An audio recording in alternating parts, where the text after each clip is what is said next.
আমি আমার যে ভিডিওর সেটআপ সেটা আমি খালি গলায় বোয়ার যে আমি ট্রান্সমিটার এবং মাইক ইউজ করি সেগুলো ছাড়া আমি দেখাচ্ছি এবং এগুলো আমার টোটাল সেটআপ।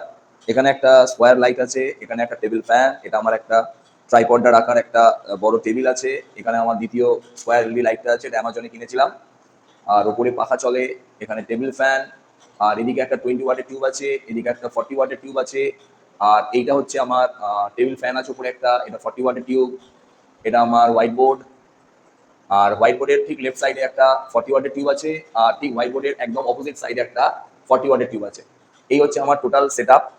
এবং আমি যে মাইকটা দিয়ে ভিডিও করছি সেই মাইকটা সাউন্ডগুলোর নয়েজ ক্যান্সেলিং করছে কিনা বুঝতে পারছি না। তো তোমাদের প্রথমে যে ভিডিওটা দিলাম সেটা এই ছাড়া দিয়েছি, এমনি অবস্থায় দিয়েছি মাইক ছাড়া। তো দ্বিতীয়টা আমরা মাইক দিয়ে দিয়েছি। আর আমরা এরপরই ভিডিওতে দেখাচ্ছি যে লাইটের কিরকম এফেক্ট আমরা পাচ্ছি। আমরা যে আমাদের হোয়াইট ভিডিওর লাইট সেট আপ করেছি সেই লাইট সেট আপটা তোমাদের একটু দেখিয়ে দিচ্ছি।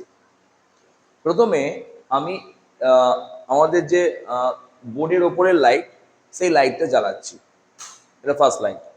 সেকেন্ডে আমাদের ফ্রন্টের যে লেফট সাইডের যে লাইট এলইডি লাইটটা আছে ওটা জ্বালাচ্ছি।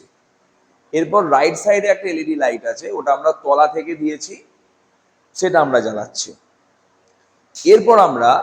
এরপর আমরা টোটাল যে আমাদের ওপরে 3টে লাইট সেটআপ আছে একসঙ্গে জ্বালাচ্ছি।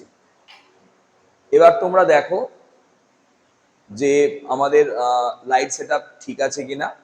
আমি এই দেখো এইভাবে আমরা আমাদের টোটাল লাইট সেটআপ করেছি এবং এই লাইট দিয়ে আমরা হোয়াইট বোর্ডে এখানে পড়াই। এবং আমি বোয়ার মাইক একটু আগে দেখিয়ে দিয়েছি তোমাদের, বোয়ার মাইক এবং ট্রাইপড স্ট্যান্ড দিয়ে। আমার মোবাইল হচ্ছে Vivo50, এর ক্যামেরা দিয়ে আমরা এটা শুট করি। আপাতত আমাদের প্রথম ভিডিওগুলো এগুলো দিয়ে শুট করবো, পরবর্তীকালে যদি সেটআপ অন্য হয় তখন আবার তোমাদের নতুন করে সেটআপ দেখাবো। তোমরা দেখে নাও ভিডিও ক্লিয়ারিটি এবং সাউন্ড ক্লিয়ারিটি তোমরা ঠিক পাচ্ছ কিনা। আমার পাখার এখানে পাখা চলছে মাথায়, একটা ডান দিকে একটা টেবিল ফ্যান চলছে, এ সত্ত্বেও তোমরা কোনো সাউন্ডের কোনো এক্সিস্ট এখানে আছে কিনা দেখে নাও, বা ক্লিয়ারিটি সাউন্ড পাচ্ছ নাকি তোমরা দেখে নাও, তাহলে আমাদের সেটআপটা ঠিকঠাক হয়েছে আমরা বুঝতে পারছি।